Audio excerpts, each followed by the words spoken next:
100% Iconoclaste, nous sommes au Crabe Marteau dans le 17e arrondissement de Paris. Vous connaissez l'histoire, un crabe, un marteau, vous tapez dessus. Nous on le fait pas parce que ça ferait trop de bruit, mais venez vous amuser, vous verrez. Ça défoule. Merci Olivier de nous avoir amenés dans ta cantine. Mais je t'en prie. C'était un bonheur et on est bien ici effectivement. Un thème pour cette 3e émission qui nous a été demandée sur les réseaux sociaux. L'euro va-t-il tuer l'Europe? J'ai peut-être un peu exagéré sur le sujet, mais on verra à la fin s'il est juste ou non autour de la table pour ce déjeuner. Bien, Olivier Delamarche, chroniqueur et consultant La Terreur des plateaux, on le sait. Philippe Béchat, je ne me tromperai plus, Philippe, associé fondateur de Cercle Finance, je ne me trompe pas non plus. Olivier Berruyer, évidemment actuaire et blogueur star, lescrises.fr.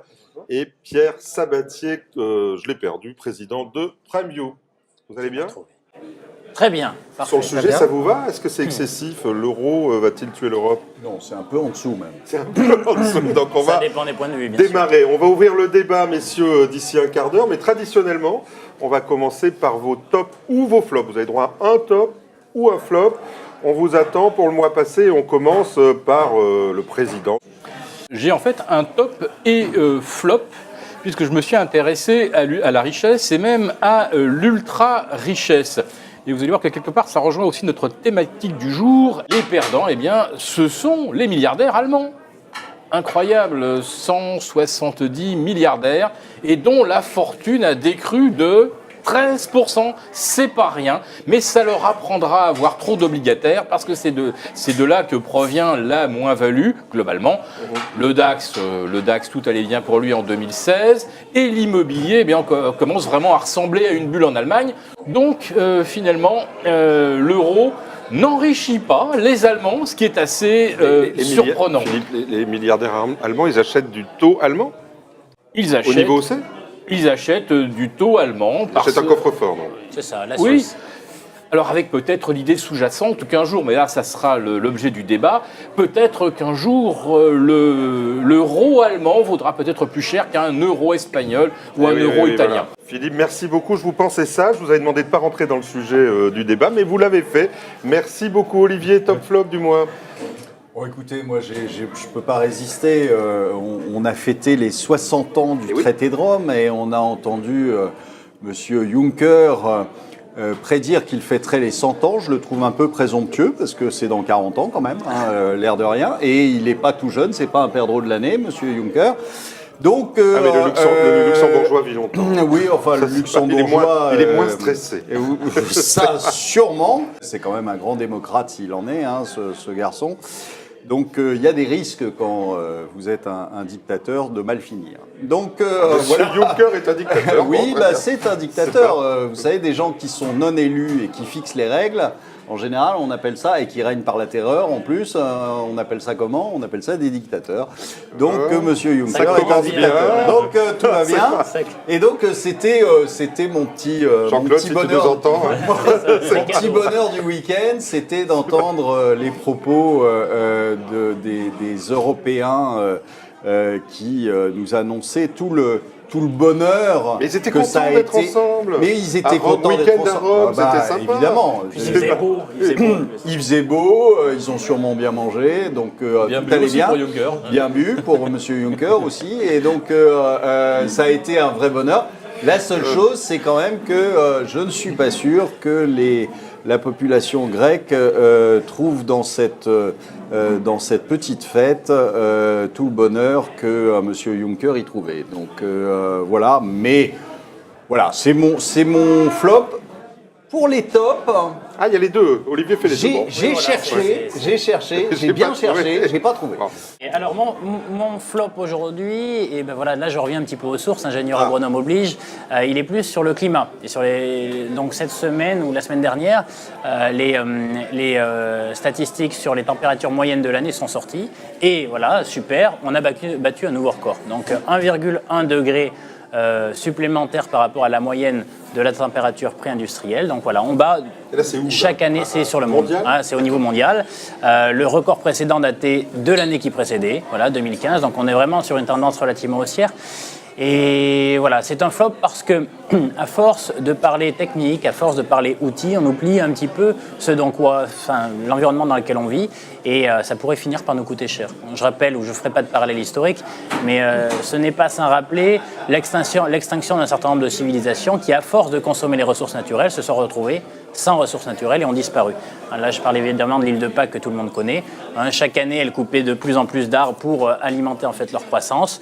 Chaque année, elle se disait oui, mais des arbres, il en reste bien sûr de l'autre côté de l'île. Au bout d'un moment, quand tout le monde a dit ça, ils se sont retrouvés sans arbres. Et sans arbres, on meurt à l'époque. Et c'est une civilisation qui s'est éteinte comme ça.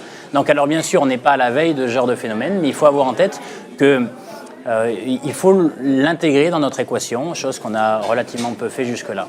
Est-ce que votre boulot d'économiste, c'est pas de chiffrer ça? Parce qu'au fond, tant qu'on parlera de climat, au fond, on va dire oui, un peu plus chaud, un peu. Est-ce qu'à un moment donné, c'est pas l'argent qui va tenir le monde en disant ça va coûter tellement cher à un moment donné? Je ne sais pas si c'est vrai ce que je dis. Si, Jean-Pierre, excellente remarque. Alors, chiffrer, c'est extrêmement difficile. Les gens qui vont vous dire on va chiffrer, c'est comme pour la sortie de l'euro. Le chiffrer en tant que tel, c'est très compliqué. Après, il y a des solutions. Comment on fait pour l'intégrer dans notre équation? Il y a certaines personnes qui disent c'est un autre sujet. Je ne crois pas. Effectivement, le monde tourne autour de l'argent qu'on génère pour vivre, pour acheter une voiture, acheter une maison, permettre à ses enfants de faire des études, de se loger, etc. Donc la réalité, c'est que si c'est bien le logiciel dans lequel on vit, et je ne crois pas qu'on va changer en réalité de logiciel, on va peut-être le faire, il faudrait le faire évoluer en intégrant dans le calcul économique, justement, la consommation des ressources naturelles qu'on en fait. Olivier, vous voulez nous parler de la presse ou pas? Non. Oui. J'aurais pu, on fera ça peut-être plus tard. Non, ce que j'avais envie de parler. Bon. Non, non, mais en flop, on a pu parler du Décodex évidemment, mais non, je vais plutôt faire un top qui a fait un peu flop. J'ai trouvé ça très intéressant, c'est les nouvelles révélations de Wikileaks sur la partie Vault 7 qui a montré un peu plus en détail comment les services d'espionnage américains arrivent à transformer plein d'objets connectés en source d'espionnage en fait. Donc ce qui met en avant le risque de perte de la vie privée. Alors ils ont expliqué comment ils transformaient n'importe quel smartphone en micro. Bien sûr. Donc c'est ça fait 20 ans qu'on le sait, non? Oui, non mais là ils sont rentrés un peu plus dans le détail. Alors chez nous c'est pas gênant. Alors très amusant comment ils transforment les télés connectées pour vous espionner, alors, surtout celles qui peuvent avoir une webcam. Donc ça au moins c'est votre télé. Dans ce qu'ils ont sorti, pas d'autres, mais ils n'ont pas tout sorti non plus. J'ai quand même quelques espoirs sur les capacités des États-Unis, parce qu'ils ont sorti aussi des trucs sur les iPhones, et puis Apple a dit oui, non, mais depuis 4 ans, la faille est corrigée. Oui, non, mais depuis 4 ans, en fait, ils progressent aussi. Ce qui était très amusant aussi, c'est la réaction des médias, qui finalement en ont assez peu parlé. Mais oui, c'est horrible. Maintenant, avec une...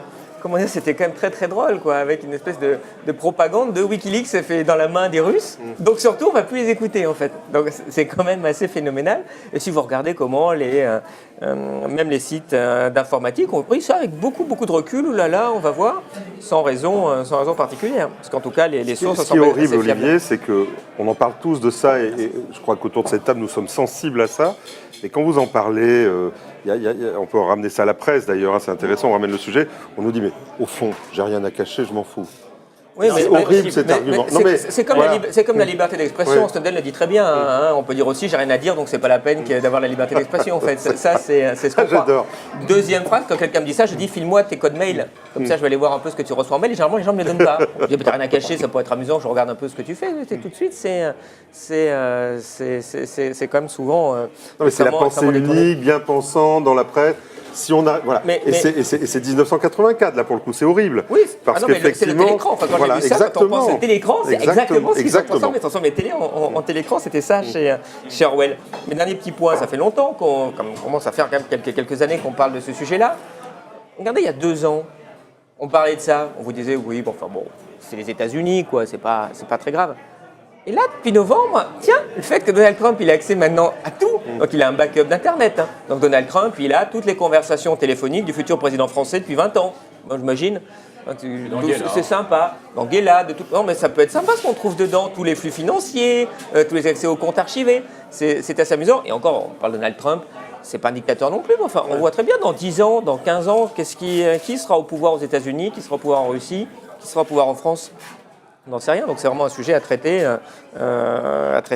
aujourd'hui, quoi, et en faisant très attention, puis, en pensant le pire, quoi. 1984 politique, mais aussi on le voit bien, les assureurs vont peut-être vous imposer demain, pour avoir de bons tarifs, d'avoir des bracelets connectés pour vérifier si vous mangez bien, si vous vivez bien, Olivier, si vous ne buvez pas trop.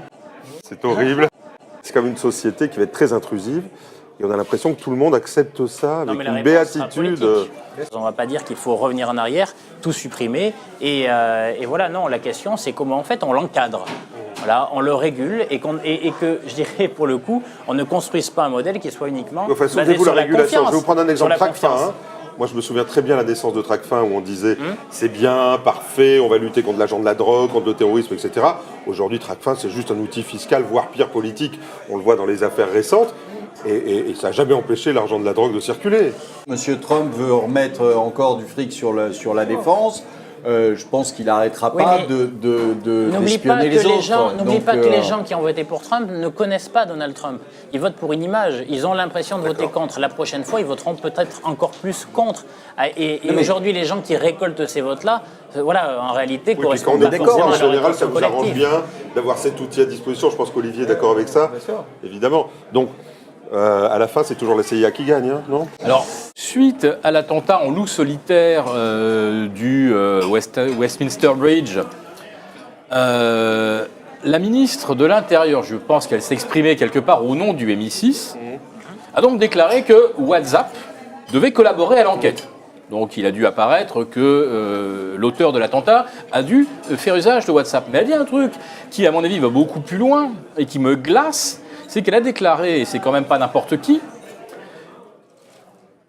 nul ne devrait pouvoir se servir d'Internet ou d'un quelconque système électronique pour commettre ou préparer des attentats. Ce qui signifie donc que c'est le feu vert à l'espionnage total, au contrôle total de tout ce que nous transmettons numériquement.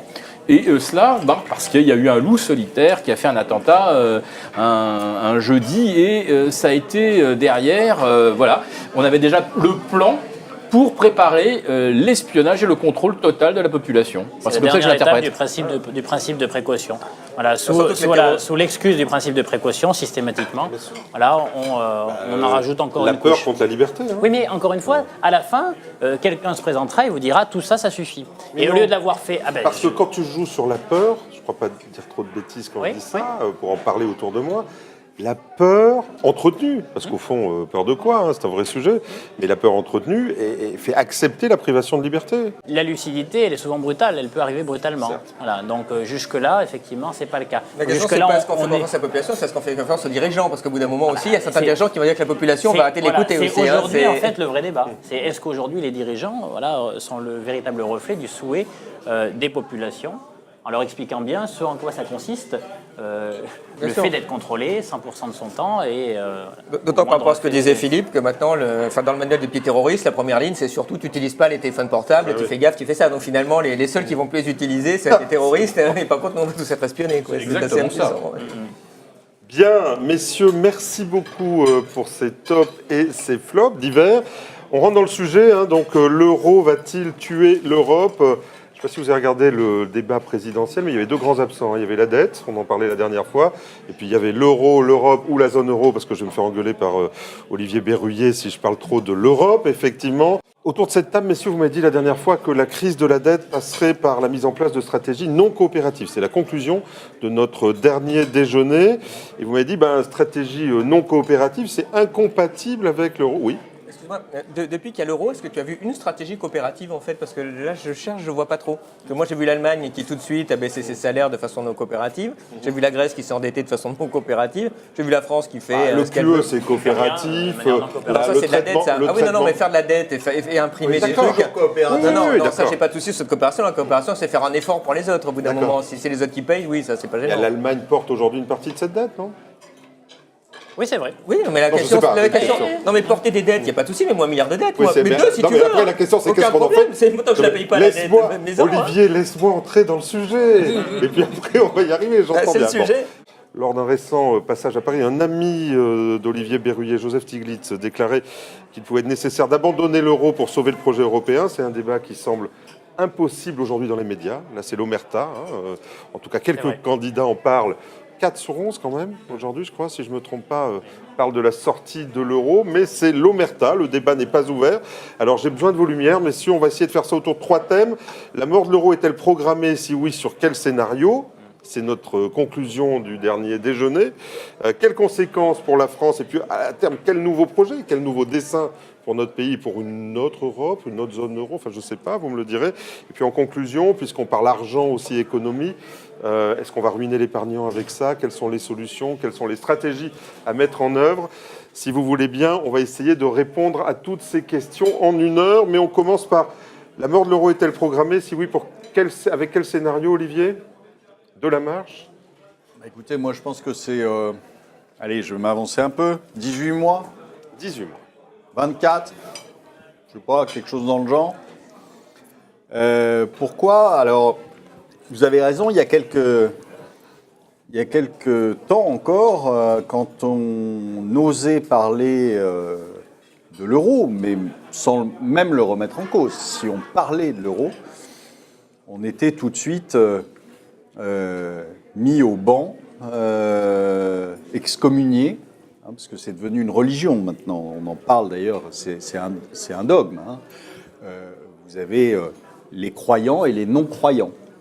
Vous avez entendu François Hollande à Rome qui disait « Je demande que les opposants à l'euro donnent leurs arguments, et comme ils n'en ont pas, ils ne diront rien. » Voilà. Eh ben on va leur en donner des arguments. Alors, on a des arguments tout à fait factuels. C'est d'ailleurs assez amusant parce que quand on parle chiffres avec un eurolâtre, généralement, il n'a pas de réponse. Il a des réponses côté dogme et côté religieux, mais il ne répond jamais sur les chiffres. On nous avait promis, je me souviens à Maastricht, on nous avait promis que l'euro allait faire baisser le chômage, allait relancer la production industrielle, allait augmenter la croissance des PIB, allait baisser la dette, etc. C'était merveilleux, cet euro qui débarquait là. Et alors on se met là 16 ans plus tard. La dette a augmenté, mais de façon exponentielle. Le chômage a augmenté façon... La dette, c'est mondial, Olivier. Non, mais... c'est pas juste européen. Non. En fait, non, parce que quand vous regardez entre l'Allemagne et les autres pays européens, eh bien, il se trouve que la dette allemande, elle n'a pas beaucoup augmenté. C'est amusant. Donc, alors, vous allez me dire, il y en a dans les banques, etc. Mais enfin... quand même moins augmenté. C'est plus redressé depuis 2008. Il y a eu un creux pour tout le monde. Le monde entier a subi la crise. Sauf qu'il y en a qui se sont redressés et il y en a d'autres qui sont restés en arrière. Et vous voyez ça au niveau de la production industrielle, vous voyez ça au niveau du chômage, vous voyez ça au niveau de la dette, vous voyez ça à peu près dans tous les compartiments. Vous avez un pays qui s'en sort, c'est l'Allemagne. Vous avez des pays qui restent à la traîne et qui restent très en dessous des valeurs de 2008, sauf pour la dette où là, on est tous très au-dessus, mais encore plus nous que les Allemands. On se retrouve avec des pays qui ont donc subi de plein fouet la crise et qui ne sont jamais arrivés à se redresser. Or, on nous dit aussi que l'euro... c'était une promesse de coopération, etc. On n'a rien. Enfin, je veux dire, ça a été monté à l'envers, cette histoire. C'est-à-dire que on a mis un pays au centre du projet européen qui était l'Irlande, avec une fiscalité très basse qui fait que il y a toutes les entreprises payent 8% ou 7% ou 6% d'impôts, alors que la moindre PME en France paye 33 et quelques. Donc on est dans quelque chose qui a été monté à l'envers. Si je peux me On permettre, est dans d'ailleurs. quelque chose où on dit à des Grecs de marcher au pas allemand. Je veux dire, on sait bien que ça ne peut pas C'est fonctionner. facile, ça. Quand on voit les militaires grecs marcher au Parlement, ça ne marche pas pareil. Hein.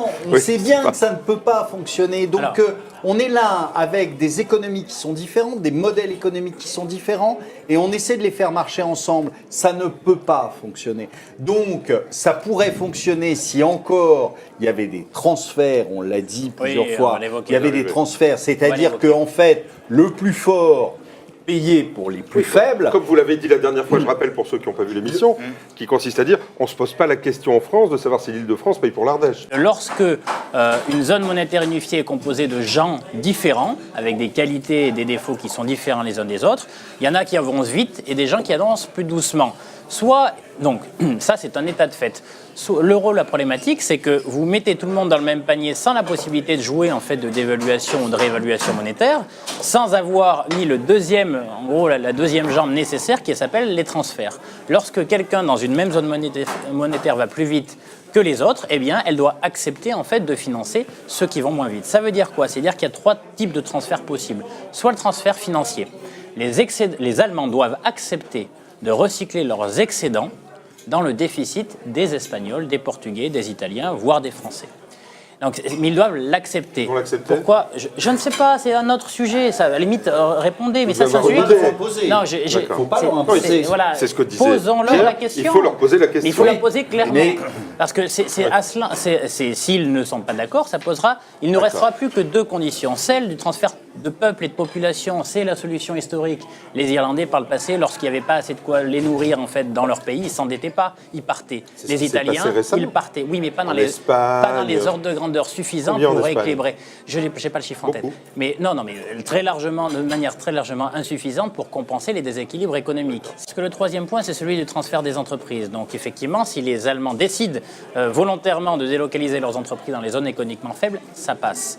Mais il faut bien avoir en tête que s'il n'y a pas un de ces 3 paramètres-là, une zone monétaire unifiée, non, mais pas dans les bonnes... Mais à l'Est, mais pas, voilà, donc hors de la zone euro. Et pas dans les bonnes proportions. Pas dans les proportions suffisantes pour équilibrer les choses. Mais c'est pour ça qu'il faut aller jusqu'au bout. Aujourd'hui, la seule solution qu'on a face à ce déséquilibre, parce qu'aucun de ces 3 paramètres n'a été mobilisé, je ne sais pas s'ils sont mobilisables, ça c'est une question politique et c'est pas moi, Pierre Sabatier, de le dire, là je parle en tant qu'économiste. Si on dînera la prochaine fois si vous voulez que je vous donne mon avis personnel. Mais la solution, juste pour terminer, juste une seconde, parce que c'est important. Aujourd'hui, la seule solution qu'on a, c'est soit imprimer des billets de banque pour acheter du temps via la Banque Centrale Européenne, mais la deuxième chose, la seule possibilité, la seule opportunité et la seule voie de sortie qu'on offre aujourd'hui, c'est quoi? C'est la convergence. La convergence unique. C'est-à-dire qu'en réalité, parce que nous ne sommes pas capables de créer les conditions pour assumer notre diversité, les Espagnols ne sont pas comme les Allemands, les Français ne sont pas comme les Italiens, parce que nous ne sommes pas capables de créer les conditions de l'acceptation de cette diversité, la seule voie de sortie, c'est que nous transformons tous en êtres uniques.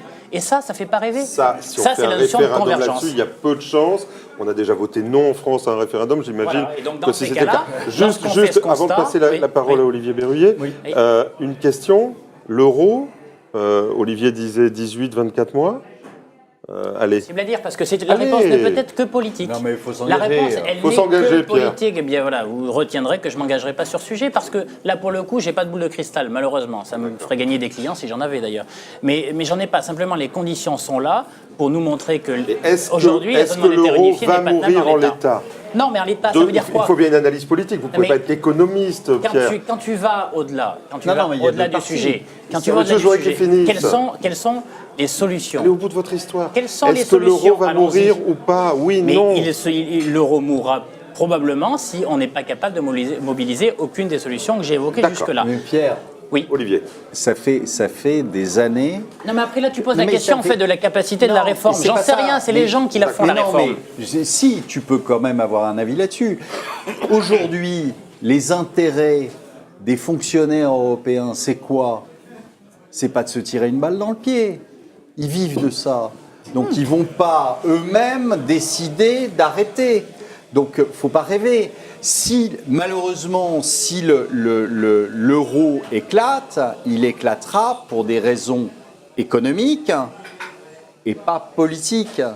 Probablement, parce que Non, mais alors là, aucun tu- n'aura Alors, probablement je vais répondre la très clairement, volonté mais de ce sortir. ne sont pas les mêmes sujets. Je vais répondre très clairement. Rapidement, Là, tu parce poses, que voilà, tu Olivier poses un problème Berruyer piaffe. de Mais capacité, calmement, à réformer. Alors là, si tu me dis, historiquement, la France n'a jamais été capable de se réformer. Pour nous, il faut qu'on pète dans le mur et qu'on recrée un modèle. Oui, Non, mais c'est c'est un l'histoire fait. qui le dit. Simplement, je n'ai pas de boule de cristal. Nous pouvons choisir un autre chemin.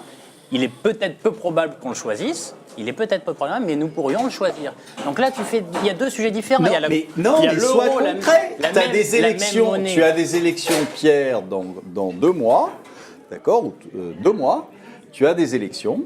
Alors maintenant, qui est porteur du projet qui va sortir ou concrétiser un euro harmonieux? Explique-moi. Bah, il n'y en a pas. Voilà. Il Olivier. n'y en a pas. Merci, messieurs. Olivier. C'est Olivier. QFD. Olivier, après on va revenir bien sûr. La question ensuite, ça sera comment non, ça non, va non, se passer. Olivier, non, mais Si. Non, mais c'est Olivier le sujet. Berruyer. Tu peux Olivier, dire de la tête, ça peut c'est pas pas être vrai. entre vous deux. C'est pas Olivier vrai. Berruyer, Mais non, mais tu me dis quoi derrière? c'est fini tous les deux. Je Olivier. te dis quoi Olivier. derrière aujourd'hui, Olivier. dis-moi Faut le taper, en pour fait. qui il faut voter Est-ce que je peux avoir un marteau, pour s'il qu'on vous ait plaît, un pour taper sur euro le crâne qui marche.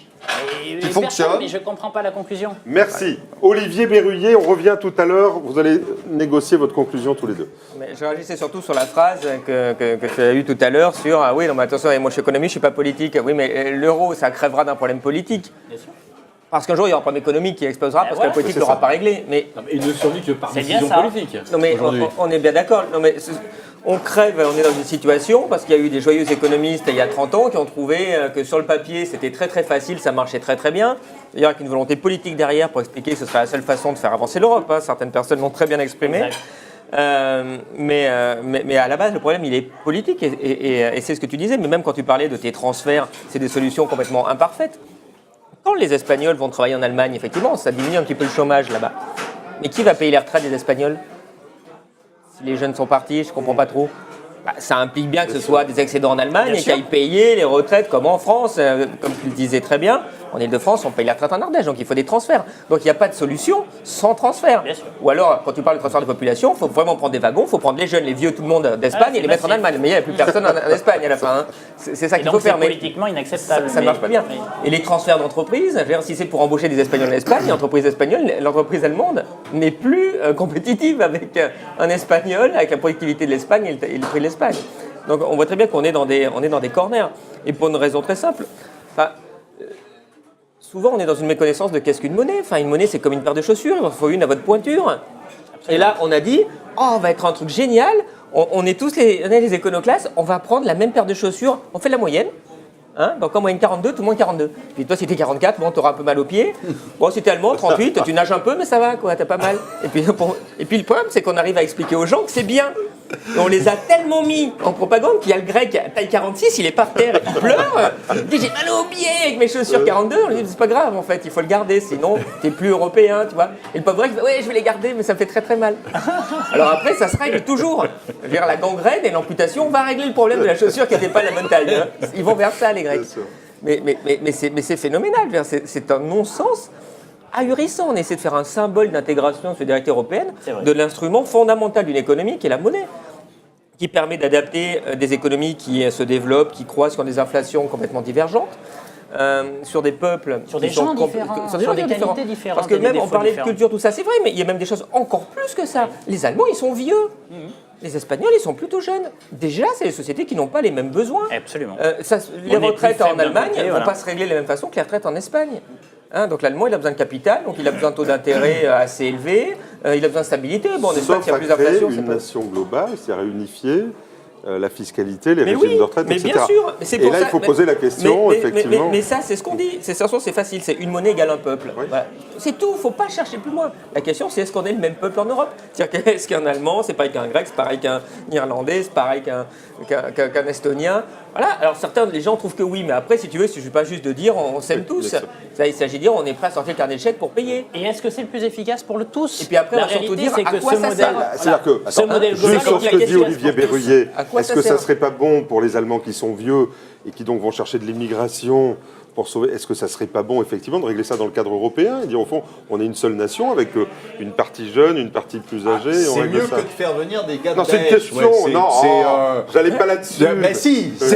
Attends, pourquoi Merkel a ouvert les portes? mais alors, Parce que je pense que dans sa tête, elle se disait, je vais régler le Parce problème que de si l'immigration. on prend la nation française telle qu'elle s'est créée, on l'avait dit, la dernière fois, on avait dit qu'elle s'était créée de manière relativement violente. Oui, Effectivement, à mais un c'est moment donné, toujours on a violent, fait bien venir sûr. des jeunes Mais- Bretons à Paris parce qu'il y a des besoins économiques, on a fait venir, on etc. y est, Jean-Pierre. Voilà. Tu vois très bien que pour construire les petits loulous qui étaient à Rome et très contents, de toute façon, c'est les seuls qui bénéficient du système. C'est les fonctionnaires européens à 20 000 balles par mois. Donc ça, eux, ils en bénéficient. Donc ils étaient contents. Ils trouvent ça très bien. Les grands hôtels, les filles faciles ce week-end, le champagne.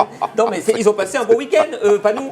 Mais il faut quand même le signaler. Bon, C'est sûr qu'ils sont bons. Est-ce que tu y étais pour voir tout ça C'est sûr.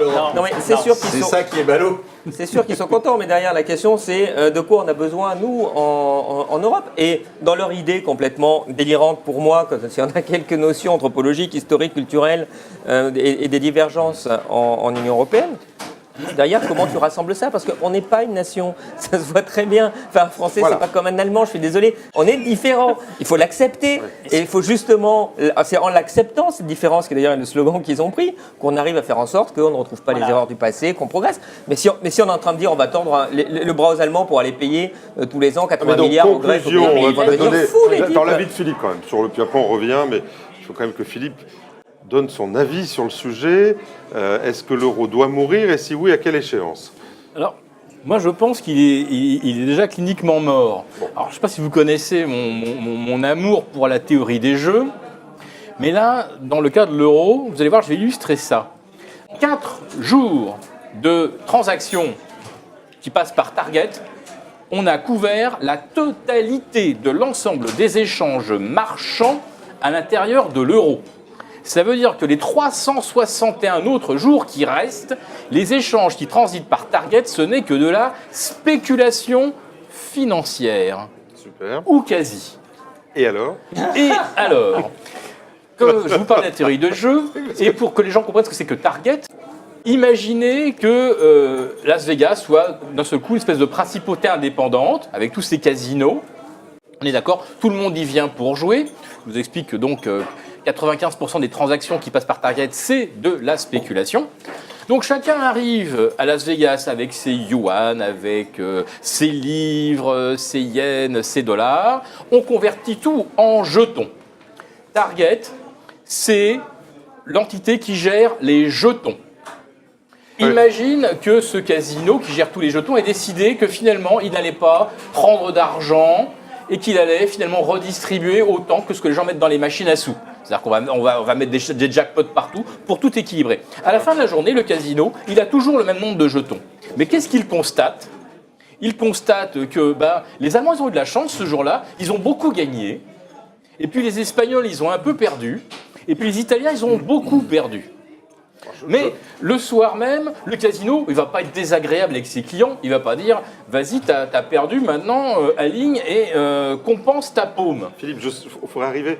Combien ont les Allemands, combien ont les Espagnols, combien les Italiens? Allez, allons-y. J'explique ce que c'est que Target, parce que c'est une espèce de monstruosité. Créditeur, 796 Ah, ça y est, milliards. Olivier. Italie, débiteur, Oui, mais- 360, Ouais, c'est ça, Espagne, 300. 350. On est Donc, tout à en fait gros, d'accord. il y a un vrai problème vis-à-vis de l'Italie et vers Attends, et redonnez vis-à-vis de les chiffres. l'Espagne. 780, 360, 796 pour les Ouais. Allemands, créditeurs. Débiteur, 360 pour l'Italie, 350 pour l'Espagne. Alors, Donc ça veut dire que les deux... À ce niveau-là, ils paieront jamais. Alors Ah ben non. justement, Jean-Pierre, c'est là que je voulais en venir. C'est que comme chaque soir on constate que tous les jours les Allemands ils ont de la chance et tous les jours les Espagnols et les Italiens ils n'ont pas de bol, eh bien comme le casino est agréable avec ses clients, il ne leur demande jamais de payer. On est reparti demain en espérant On a que ces tas demain... de jetons et on voit ce qu'on en fait. Quoi. On espère que demain, finalement, les Espagnols On rejoue. et les Italiens, ils auront plus de chance. Mais chaque jour, ils continuent de paumer. Alors, dans un monde réel, Il y a Olivier qui est... Qu'est-ce qu'il y a? Mais non, mais ça dépend ce que tu appelles paumer, c'est ça qui me fait rire. Sur le fond, tu as raison, bien sûr, c'est exactement ça quand tu prends les comptes. Mais on est vraiment sur une philosophie de l'échange commercial et de l'excédent commercial. Quand l'Allemagne est en excédent commercial, qu'est-ce que ça veut dire? Ça veut dire qu'elle a envoyé des machines-outils, des bagnoles, et qu'en échange, elle a des petits billets où c'est marqué je veux de l'argent. Si tu dis. Mais ça en vaut fait, rien. elle s'appauvrit, l'Allemagne, quand elle fait ça. Elle a comment dire, des biens qui quittent le pays contre des promesses d'avoir un jour de quoi acheter notre bien. Des promesses Parce qu'on disait, de mais richesse qui ne Mais seront jamais aujourd'hui, réalisées. c'est l'Italie et l'Espagne qui bénéficient. Ils sont en train d'avoir des machines-outils, des bagnoles, et puis ils envoient des petits billets en disant un jour on vous paye les mecs. Et les Allemands sont très contents, hein, nous on s'appauvrit. En tout On cas, ne paiera pas. Donc, du crédit. non, mais ce que je voudrais, c'est c'est une promesse vous êtes en richesse train de me jamais dire. réalisée et que l'on tolère en l'échange d'un anesthésique qui s'appelle le taux d'intérêt. Alors, est-ce qu'on peut passer à la problématique suivante? Vous me dites, au fond, on ne paiera pas. Donc, à un moment donné, il y en a un qui va se fâcher, parce que si on ne le paye pas, ça ne va pas bien se passer. Et je sais qui c'est. Et on a une idée sur le on a une idée. Mais c'est qui On a une- Allez, vas-y, dis-le. C'est celui qui a une armée qui Voilà. marche bien. Et donc, non mais, deuxième problème, quel est le scénario de sortie? Moi, je me souviens très bien comment s'est créé l'euro. Hein, pendant 6 mois, on a eu 2 monnaies, Bon. Comment on sort de l'histoire? C'est-à-dire, à un moment donné, pratiquement, les gens qui nous écoutent, là, De la comment même ça... façon, Jean-Pierre. Eh bien, pas aussi facile. mais si, parce que tu de peux, la pas même avoir, tu façon. peux pas avoir 2 monnaies qui coexistent pendant 6 mois. Non, là, ça de serait la, facile. même, de la même façon, tu peux très bien retourner dans l'autre sens. Comment? Et, Non, mais attends, au quotidien, tu comment ça va n'augmenteras se pas passer ta dette. Notre ami Jacques Sapir l'a démontré 2 ou 3 fois. Tu n'augmenteras pas ta dette puisque tu convertiras simplement. Et C'est rien, soyons sérieux, le jour où ça arrive, c'est en plus tu auras des restructurations de dette. Enfin voilà, à un moment donné, il ne faut pas se cacher derrière son petit doigt. Et la restructuration de dette, c'est toi qui as la main. Tu dis au gars à qui tu dois de l'argent, tu lui dis bah non, je te rembourse pas. Mais est-ce que vous poussez un peu le scénario? La question- À un moment donné, il y en a un qui va dire qu'il arrête. A priori, contre tout ce que Juste avant disent... ça, Attends, il y a juste un quelqu'un, mot. on va lui dire il faut que tu sortes 100 milliards, hein, ou 200 milliards, c'est ou ça. 300 milliards. Voilà, tu sais, comme il ça va c'est un dire peu passé. non. Et là, il va dire j'ai bien regardé, non, en fait, D'accord. bah, c'est trop cher. En Et fait. donc, contre toutes les idées reçues où on explique que c'est l'Europe du Sud qui doit sortir, en réalité, vous me dites, ce sont les bien Allemands sûr. qui vont sortir. Bien sûr, ouais. D'accord. Et ils vont Comment se- ça Mais se on va pas passe? sortir, ça explose l'euro, Oui, l'euro voilà. qui explose. Donc, voilà. comment ça se passe? Alors, Bah, comme ça, ouais, c'est. Bah, Comme ça, voilà. Je vais Merci t'expliquer. beaucoup. Bonjour, Merci l'Allemagne, beaucoup, au revoir, café. Bonjour, il faut 400 milliards. Non, Alors, parce que finalement, on pense qu'il y a 30 ans, on avait le marque, et ça marchait bien finalement à l'époque. Enfin, on vivait Alors, bien. alors, Donc, on va Non, mais faire un marque avant d'arriver dans l'euro, on a eu le serpent monétaire, on a eu des périodes de tant mieux. transition, etc. Comment on va faire le truc Jean-Pierre, dans l'autre sens il y a si c'est deux- possible? Il y a 2 possibilités, soit du coopératif, soit du non coopératif. Et ça recommence. Alors, non mais ça Ouais. recommence, mais je vais t'expliquer très concrètement pour ça. C'est-à-dire que la meilleure des solutions serait qu'effectivement on ne taise pas le débat, qu'on assume le débat, qu'on fasse le constat que c'est aujourd'hui un outil qui est inadapté pour créer les conditions de l'expression du potentiel des Européens et des pays européens. Et à partir de là, on débat et on voit ce qu'on peut faire, qu'on peut continuer à faire ensemble pour pouvoir avancer. Ça veut dire quoi? Ça veut dire que concrètement, la seule chose qu'a apporté l'euro, la seule chose, c'est que les taux d'intérêt en Espagne et en Italie ont beaucoup baissé par rapport à la période avant l'euro. Ça, c'est bon. Ça, c'est bon. Pourquoi? Parce que ça a libéré, alors mal au départ, jusqu'à la crise en fait de l'immobilier espagnol, mais ça a libéré. Juste ça a juste permis Arrête. d'exploser. Non, tu peux pas dire ça. Tu peux pas dire Ça a ça. permis à la Grèce de se taper 250 milliards de dettes. Sinon, ils n'auraient Très pas bien, pu. très bien. Alors maintenant, on refait en fait, parce qu'il faut voir les deux côtés de la montagne. Le fait est que les taux ayant baissé, ça a libéré du potentiel pour les Espagnols. Ils l'ont mal utilisé. Ça veut dire qu'il faut qu'ils soient sanctionnés. Ceux qui ont fait des conneries doivent faire faillite. Mais à partir de là, est-ce que ça vaut le coup? Est-ce que ça vaut le coup? Fallait pas boire de l'alcool et aller voir les filles, Voilà, quoi. c'est ça. Est-ce que ça Voilà. vaut le coup, entre guillemets, de remonter sur des taux qui sont à 13 ou 15? Eh bien, mets-toi à Mais la c'est place le de problème. l'Espagnol. Tu laisses le taux faire. Mais le taux, je dirais, ce sera l'expression Eh bien, de la moi, je qualité de gestion de t'explique comment on peut l'Espagne. faire Et c'est pour, tout. si on sort dans l'euro, si on est capable de mettre en place des stratégies coopératives, de ne pas pour autant abandonner les pays du Sud à des taux d'intérêt qui deviendraient confiscatoires, parce que là, pour le coup, ils prendront, ils partiront Ils vont avec. te dire confiscatoire jusqu'à quand, en fait? Voilà, le bébé partira avec l'eau du bain, mais c'est simple. Aujourd'hui, mais des taux d'intérêt à 10% en fait en Espagne Pourquoi aujourd'hui. tu veux les mettre à 10% les taux d'intérêt en Espagne? Ça dépend. C'est-à-dire, s'ils ont fait défaut au moment d'explosion de l'euro, si tu veux, ils n'ont plus de dette, donc le taux il va revenir à un niveau assez solide. Enfin, voilà, enfin, Eh bien, ça c'est va un aller mieux. pari que tu peux prendre, c'est un pari que tu peux prendre. Mais il y a mais non, une c'est prime pas de un pari risque. que tu peux prendre. C'est pas C'est politiquement, c'est ce qu'ils feront. Mais t'as Ils bien rembourseront raison. pas la Non, dette. non, Non, mais mais ça veut t'as dire pas fait Attendez, attendez. Tu as Là, parfaitement plus raison, personne. Pierre. Non, mais laissez Attendez, continuer. est-ce que chacun votre tour? Alors. Plus personne va comprendre. Parce qu'on parle aussi à des gens qui ne sont pas économistes et qui ont besoin de comprendre. Vous êtes en train de me dire, s'ils font défaut, les taux, ils ne monteront pas à ce niveau-là. Eh bien si, puisque plus personne ne voudra leur prêter. Mais non, ils ont plus de dette. Il n'y a plus de dette. Ah ouais, non, moi, Non, mais l'État- expliquez-le. Ah, ça, un État, une Expliquez-le. fois qu'il a fait défaut, bah, tu as une dette de zéro, donc effectivement, tu n'as pas une très bonne image sur les gens qui ont perdu de l'argent. Mais les investisseurs se précipitent parce que tu sais que pour les 30 ans qui viennent, l'État ne fera Donc rien. les investisseurs, ils s'en foutent que alors. tu aies fait défaut et que tu es dit salut. Non, mais tu sais, Jean-Pierre, Chacun votre tour, chacun votre tour. Je vais répondre directement. J'ai interviewé le ministre des Finances argentin qui a géré le défaut. Mais Il m'a dit l'Espagne on n'est a pas fait l'argent. défaut. Pierre. Le lendemain, j'avais les investisseurs qui m'ont appelé pour me prêter de l'argent. J'ai pas terminé sur le scénario. Hein. Comment ça va se passer pratiquement? Moi, je suis citoyen français. On me dit à un moment donné, ça va exploser, les Allemands vont sortir, ou ils vont nous faire envoyer la note. Enfin, il va se passer quelque chose. Qu'est-ce qui va se passer Au 1er janvier 2018, Voilà. on va te dire que ton compte en banque où il y avait 5 800 euros, il y aura 5 800 nouveaux francs. Mais sauf que ça se traduit. Tu n'auras pas les billets imprimés. Mais alors, déjà, tu es bien d'accord que les billets, c'est 3% des échanges. Si, chez ta Il a boulangère, pas dépensé. quand même. C'est bien, mais ce que je te dis, c'est au 1er janvier, donc tu as 6 mois pour aller imprimer des jolis billets. Et comment ça se fait en pratique quand ça va très mal? Tu prends les billets euros, la Banque de France, elle met un tampon franc dessus, ça s'est fait comme ça, le temps de réimprimer les nouveaux billets, et puis voilà. Après, le truc, c'est que justement, ce qui est intéressant, c'est de savoir ce que ça va faire sur le patrimoine des gens. C'est ça qui les Ça, intéresse. c'est notre dernier sujet, si on ne mélange pas, c'est qu'est-ce qu'il faut faire aujourd'hui pour se couvrir contre ça. C'est la vraie question. C'est parce Non, que mais déjà comprendre comment ça si marche. se balancer des chiffres de target à la figure, c'est bien. Sauf que ils s'en foutent, les gens. Les gens, ce qu'ils veulent savoir, c'est ce qui va se passer à J+1.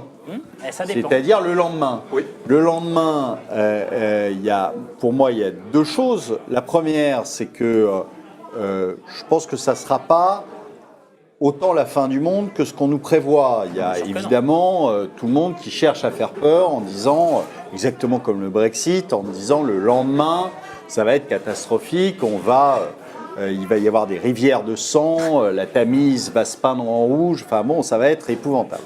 Donc ça ne l'a pas été et ça ne le sera probablement pas. Maintenant, je pense que personne n'est non plus capable de pricer les avantages qu'on aura à cette sortie de l'euro. La seule chose, c'est qu'on peut constater que ça ne marche pas. Donc il faut changer.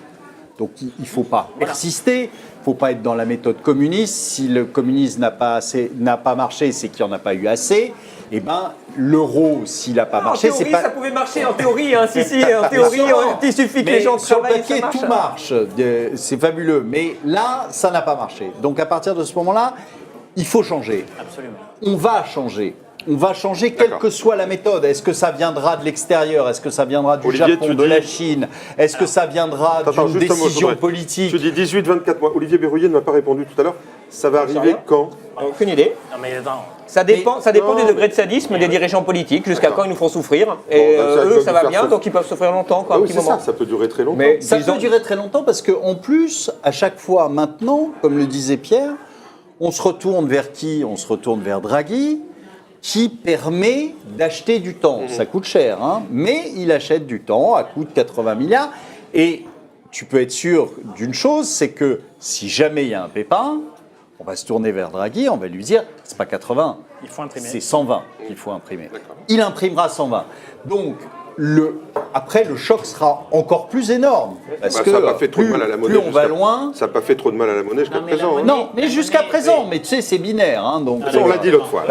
donc, on l'a dit juste plusieurs l'avis de fois Philippe. ici, c'est binaire. Ouais. Mais attention, moi je dis, le problème et c'est là que les gens vont s'en apercevoir, c'est que en effet, c'est binaire, donc ça arrive d'un coup, que le lendemain de cette sortie, qu'est-ce qu'il va falloir faire? Si on ne veut pas que ça bouge trop, il y aura un contrôle d'échange. Des capitaux, bien sûr. Donc ça veut dire quoi? Ça veut dire que les gens qui ne sont pas sortis, obligé, à ce moment-là, ne pourront plus sortir. C'est obligé le contrôle d'échange. Ah, mais c'est Au moment où ça se passe. obligatoire. Ah, Sinon, moi, je me alors là, souviens, pour le 82, coup, ça c'était s'effondre. 82, on avait le petit carnet, là, on pouvait plus sortir. Voilà. C'est une certitude. Ça veut dire que le lendemain de ça, vous vous réveillez, vous ne pouvez plus sortir même 50 € de votre banque.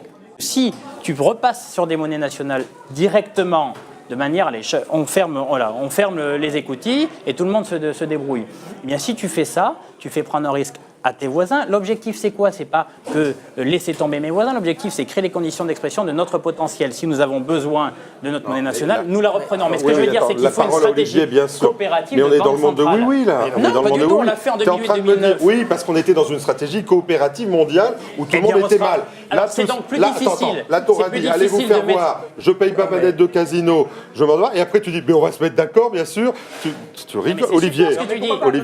C'est super ce que tu dis. Mais voyons bien de là où on est venu. On essaie de faire un. Enfin, on est parti de Bretton Woods où toutes les monnaies étaient figées. Bon, après, on a dit on va les laisser flotter. Mais si ça flotte trop, c'est très compliqué. Pour les économies, c'est pas terrible non plus. Après, on a dit on fait le système monétaire européen. Donc, on essaye de faire en sorte, ce qui était plutôt bien, qu'il y ait des fluctuations qui soient extrêmement encadrées. Puis après, arrivent les années 90. Et qu'est-ce qui se passe? On a George Soros et ses amis qui arrivent et qui, à coup de dizaines de milliards, se mettent à spéculer contre les monnaies. Donc, on n'arrive plus à tenir les parités. Et c'est là qu'on a le génie qui arrive, et les types se disent on va supprimer les monnaies, on va en faire qu'une seule, il n'y a plus de problème. Enfin, comme si la monnaie n'avait pas d'autre utilité, d'autre importance qu'un petit jeu sur les marchés. Et donc on fait l'euro. Bon, ça va évidemment exploser comme c'est extrêmement prévisible. C'est que la bonne réponse n'aurait pas du tout été faire la même monnaie, mais simplement coordonner les banques centrales et les monnaies entre elles, les coordonner, c'est-à-dire se parler. Il est en train de m'attaquer, tu viens m'aider, point barre. Pierre, non, mais j'aimerais finir parce que j'ai pas dit ce que je voulais dire. Laissez finir Olivier. Ce que tu fais, c'est qu'évidemment ça va exploser, tu vas revenir aux monnaies nationales, mais le seul truc qu'il faut faire, c'est ce qu'il fallait faire dès le début, c'était limiter drastiquement la spéculation sur les monnaies. Je veux dire, il est là le truc. Enfin, la question, c'est t'achètes de la monnaie. Non, mais aujourd'hui, on a des niveaux d'échange monétaires qui sont je crois, de mémoire, 3 000 milliards par jour sur des marchés d'échange.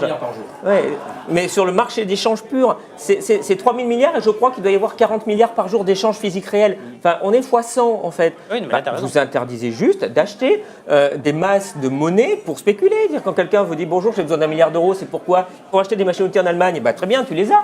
Puis si c'est pour spéculer, bah non, tu les as pas. Puis voilà, c'est tout. Aujourd'hui, on est incapable en Europe de mettre des gens autour d'une table et de concevoir la sortie de l'euro. Parce que dès que tu prononces un point d'interrogation après euro, tu es traité de fasciste et compagnie. Donc c'est nazi, aujourd'hui, nazi, pédophile, ce que tu veux. Donc, je coupe. Non mais non, on coupe pas. Bien sûr que non. C'est parce que c'est la réalité. Aujourd'hui, on est incapable de se mettre autour d'une table et de réfléchir correctement à ce problème. Sauf ici, oui, mais sauf que c'est pas nous qui décidons. Je sais pas si tu as remarqué. Et même pas à la maison. Et donc, tant que c'est comme ça, on aura malheureusement le fait que l'euro va éclater, qu'en pleine panique, ils se réuniront et à ce moment-là, ils accoucheront très probablement d'une bêtise. Parce que dans la panique, tu accouches rarement de quelque chose d'intelligent. Aujourd'hui, on va attendre que le problème nous pète à la figure. Comme d'habitude. Pour s'y mettre. Olivier. Et là, ça sera probablement une erreur. Mais pourquoi on n'y arrive pas pour ce genre de truc? C'est qu'en 93, tu as Krugman qui fait un papier. Aux caméras. Ouais, voilà. Je ne sais pas lequel est. Voilà, il est là. C'est qu'en 93, tu as Krugman qui fait tout un papier en disant faites gaffe, hein, l'euro, je pense que ça ne va pas marcher, votre truc c'est super, super dangereux. Tu as Stiglitz, prix Nobel d'économie, donc tu as prix Nobel d'économie, deuxième prix Nobel d'économie, Stiglitz te dit faut arrêter, ça ne va pas marcher. Amartya Sen, prix Nobel d'économie, te dit aussi moi depuis le début j'étais sûr que ça ne marcherait pas. C'était écrit. Et tu as Milton Friedman qui déjà en 2006 te disait, en 96 disait surtout le faites pas, votre truc ça va vous foutre le feu politique à l'Europe. Donc Mais c'est fait. de Milton Friedman à Amartya Sen, je pense que tu as fait à peu près tous l'éventail politique possible en économie. Tous les spécialistes disaient qu'il ne fallait pas le faire. On a des politiques qui ont trouvé intelligent de le faire, mais c'est sûr que les types, avant qu'ils te disent « Ah oui, c'est vrai qu'on a un peu fait la plus grosse erreur de politique économique depuis l'après-guerre. » C'est vrai qu'on n'a pas écouté les spécialistes. Les médias n'ont pas donné la parole aux spécialistes pour expliquer que si on ne le faisait pas, ça allait être encore la guerre et blablabla et blablabla. Et plus ça va, plus il te l'amène la guerre. Ça va être très compliqué. Peut-être pas tant très longtemps sur les taux d'intérêt parce que les taux d'intérêt français, t'inquiète pas, le jour où ils sont à 10%, le lendemain tu fais défaut. Hein. Ça c'est fini, ta dette elle est morte. Hein. T'as plus l'argent. Techniquement, au-delà de 7, c'est mort. Hein, oui, non, mais même, de toute façon, très vite, au bout d'un moment, tu as une panique sur les marchés et de toute façon, même à 32%, plus personne ne va prêter de l'argent. Donc ça, c'est, tu seras sur une voie de restructuration de tes dettes qui va correspondre au paiement des impôts qui ont été votés depuis 30 ans et jamais appelés. La dette, c'est que de l'impôt différé. On en a déjà parlé, effectivement. C'est ça, et ça va faire, et c'est évidemment que ça va faire mal, mais il fallait pas avoir des députés député depuis 30 ans qui tous les ans te vote 70 milliards tranquillement Bien, de donc déficit. ça va arriver. Si je suis épargnant, quelles précautions? Si on regarde ce qui s'est passé l'an dernier, loi Sapin 2, je peux bloquer la liquidité de l'assurance vie. Transfert des réserves de l'euro vers l'euro-croissance. Il y a un projet, je ne sais pas si vous avez vu la presse vendredi dernier, il y a un projet de décret écrit qui prévoit les conditions aussi du blocage des unités de compte sur l'assurance vie, etc. Au hasard. Si, voilà, donc on sent bien que la NAS est en train de se refermer, si je puis me permettre. Si je suis épargnant aujourd'hui, où faut-il mettre mon argent? C'est une question très concrète face à ce que vous m'annoncez. Ça dépend pour quoi faire. Pour le conserver, pour en avoir la liquidité. On t'a parlé. C'est deux choses différentes. Mais c'est pas mal la liquidité. C'est deux choses différentes. Donc, on t'a parlé en plus de ce qu'il y aura à T plus une heure, c'est-à-dire le contrôle des changes. Ce qui veut dire que ton argent, il restera bloqué dans la banque et tu ne pourras plus circuler avec. D'accord. Donc, soit tu prends tes précautions. Donc j'ai intérêt à ouvrir un compte à l'étranger tout de suite. Soit tu prends tes précautions avant, soit tu seras bloqué. Les précautions. Et on te donnera, les précautions, Olivier. Comme en Grèce, c'est-à-dire tes 100 € par Olivier, soyons très par concrets. semaine pour que tu puisses. Très concrètement, c'est très simple. Tu vas dans une banque qui n'utilise pas de leverage, c'est-à-dire les banques traditionnelles de dépôt françaises ne sont pas contrepartie. Donc, tu as un certain nombre de banques privées, que ce soit au Luxembourg ou que ce soit en Suisse, de façon déclarée. Ce n'est pas une question d'échapper à l'impôt. C'est une question de le mettre dans des entités qui sont sûres, qui ne vont pas se casser la figure, donc qui ne feront pas de bail-in, ce qu'on appelle le bail-in, c'est-à-dire la banque qui se paye sur les déposants. D'accord ? Et tu cherches, si possible, à débancariser, c'est-à-dire à sortir du circuit bancaire, alors en achetant des pièces d'or, en achetant des pierres précieuses, en achetant, en mettant... L'or est une bonne solution? Pierre précieuse, ça fait peur, on n'y comprend rien. Ça en fait partie, mais non mais... Tout en fait partie, c'est-à-dire qu'il faut que tu puisses disposer d'un moyen de paiement qui n'est pas des billets qui potentiellement ne valent plus rien qui sont à disposition, c'est-à-dire que tu peux sortir et que avec lesquels tu peux circuler. Il faut se prémunir contre une éventuelle perte de valeur de ce que l'on détient aujourd'hui en euros. Alors, pourquoi est-ce que plus en euros? Donc, pourquoi est-ce que le franc suisse, par exemple, offre des taux négatifs? C'est-à-dire que même avec une confiscation de l'argent qu'on met en Suisse, on se dit que de toute façon, le jour où on sera arrivé au bout du bout et que la zone euro éclatera, eh bien, on sera bien mieux à ce moment-là. On récupérera tout ce qu'on s'est fait confisquer parce qu'avec le franc suisse, on aura une valeur supérieure à ce qu'on aura en gardant de l'euro. Mais aujourd'hui, on s'aperçoit que les Espagnols, les Italiens, les Portugais fortunés mettent de l'argent en zone Allemagne, marque. Donc, Olivier. Je pense qu'on peut aussi, et là je complète ce que dit Olivier, je pense qu'on peut aussi envisager d'acheter de l'immobilier en Allemagne, parce que là aussi c'est un pari sur la revalorisation d'une zone, c'est-à-dire la Suisse se revalorisera, la Norvège, l'Allemagne. De l'immobilier en Allemagne. Donc par exemple, ça complète. Olivier, on va se faire insulter encore une fois sur les réseaux sociaux parce qu'on va nous dire vous conseillez aux gens de sortir de France, de sortir l'argent. Non, j'ai pas terminé. Non, mais je voudrais. Donc imaginons que je reste en France et je reste dans cette idée-là. Il faut que je choisisse ma banque. Il y a plus de risques sur une banque ou sur une autre? Oui, enfin c'est compliqué parce que des banques, il y en a de moins en moins. Dans ce beau modèle libéral, en fait, on va bientôt arriver à la banque unique. Donc c'est assez intéressant. Moi, je donne assez peu de conseils sur ces points-là parce qu'on rentre vraiment dans quelque chose de dangereux, dans l'inconnu. Mais je sais pas, c'est pas ma spécialité sur ce point-là. C'est pas compliqué un bilan bancaire. Tu prends une de nos grosses banques.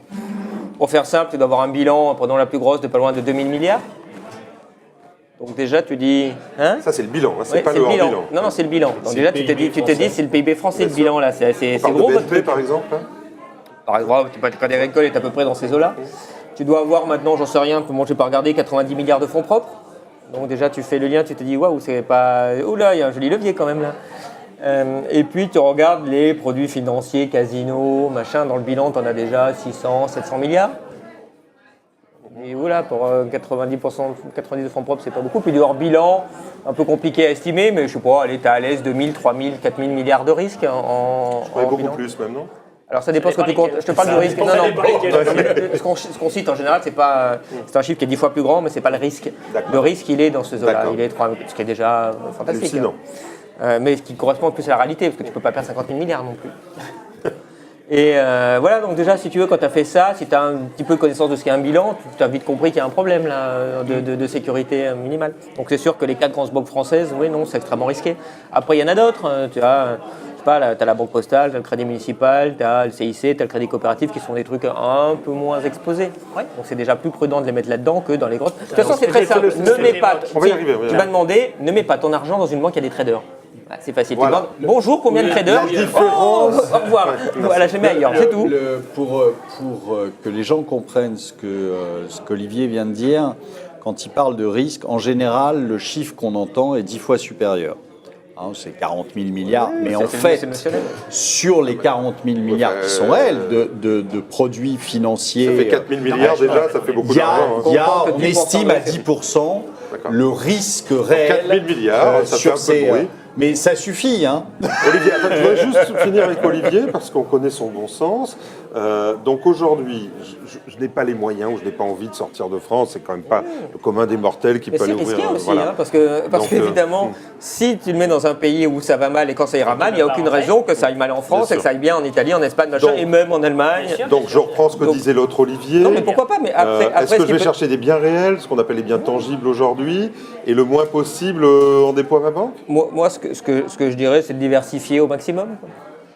Alors, sur la question, parce que sinon, tu concentres les risques. Et l'immobilier, qu'est-ce qui se passe sur l'immobilier si demain, tu as les banques qui, parce que les taux d'intérêt ont remonté, ne prêtent plus, elles vont mal, donc tu ne peux plus emprunter la banque. Ne paye plus les loyers, donc ton hypothèse de revenu, elle s'effondre. Donc c'est compliqué. Et l'or, c'est pareil. L'or, c'est bien en petite assurance, mais tu ne mets pas plus de 10% en or. Je ne mets pas plus de 10% de ton patrimoine maximum. Parce que c'est risqué, parce que c'est extrêmement truqué le marché. Et le jour où éventuellement ça peut commencer à devenir intéressant, t'inquiète pas qu'il va se passer ce qui s'est passé aux États-Unis en 1933, c'est qu'on va te confisquer. Voilà. Ça raconte l'histoire. Tout ce qui est parce que personne ne la connaît forcément. Oui, les gens ne connaissent pas trop, mais Roosevelt, c'est combien, 33, 34 je crois. A fait une loi tout simplement où tu confisques l'or. Donc tu obliges toutes les personnes à venir déposer l'or à la banque contre moyennant quelques jolis billets, quoi. Et puis si tu ne fais pas, évidemment, tu ne peux plus l'utiliser et tu as des sanctions pénales. Première question, ce que tu évoques, c'est le risque de contrepartie. Bien sûr, c'est celui qu'il faut jouer, pas que pour les banques, pour les assureurs aussi.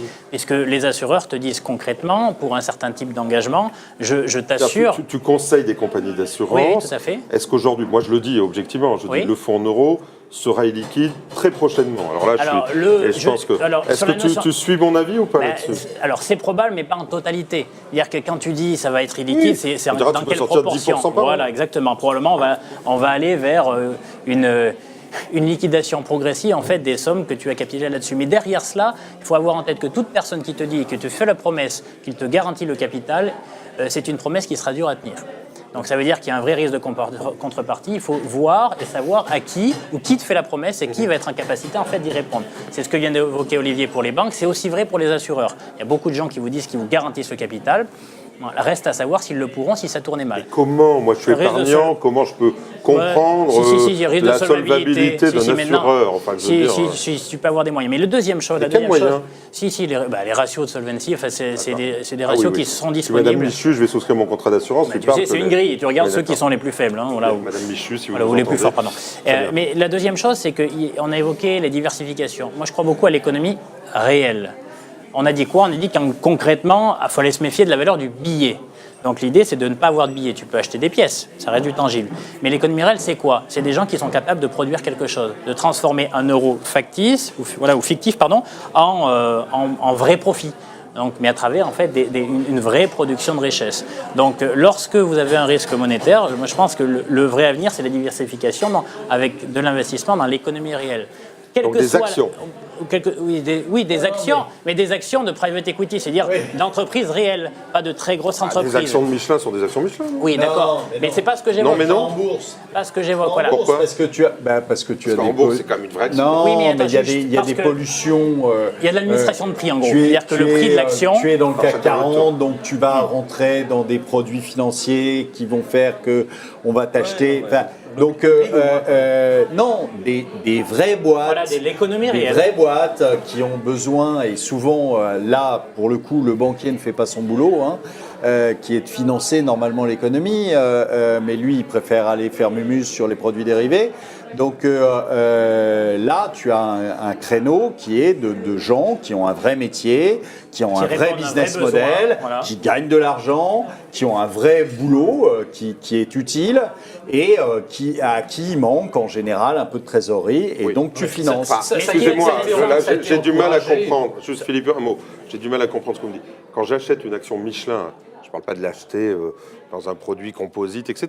Si j'achète une action Michelin en tant que telle, j'ai bien une part de Michelin oui, qui mais fabrique attends, des pneus si je peux et qui fabriquera toujours des pneus. Michelin que tu payes au prix de marché. D'accord. C'est-à-dire que tu payes avec un PE qui n'a rien à voir avec la réalité, mais juste ce qui s'imagine être la réalité souvent en plus des machines. C'est-à-dire qu'aujourd'hui, on l'a dit la dernière fois, tu n'as plus de gérants, tu n'as plus des gens qui pricent réellement des valeurs.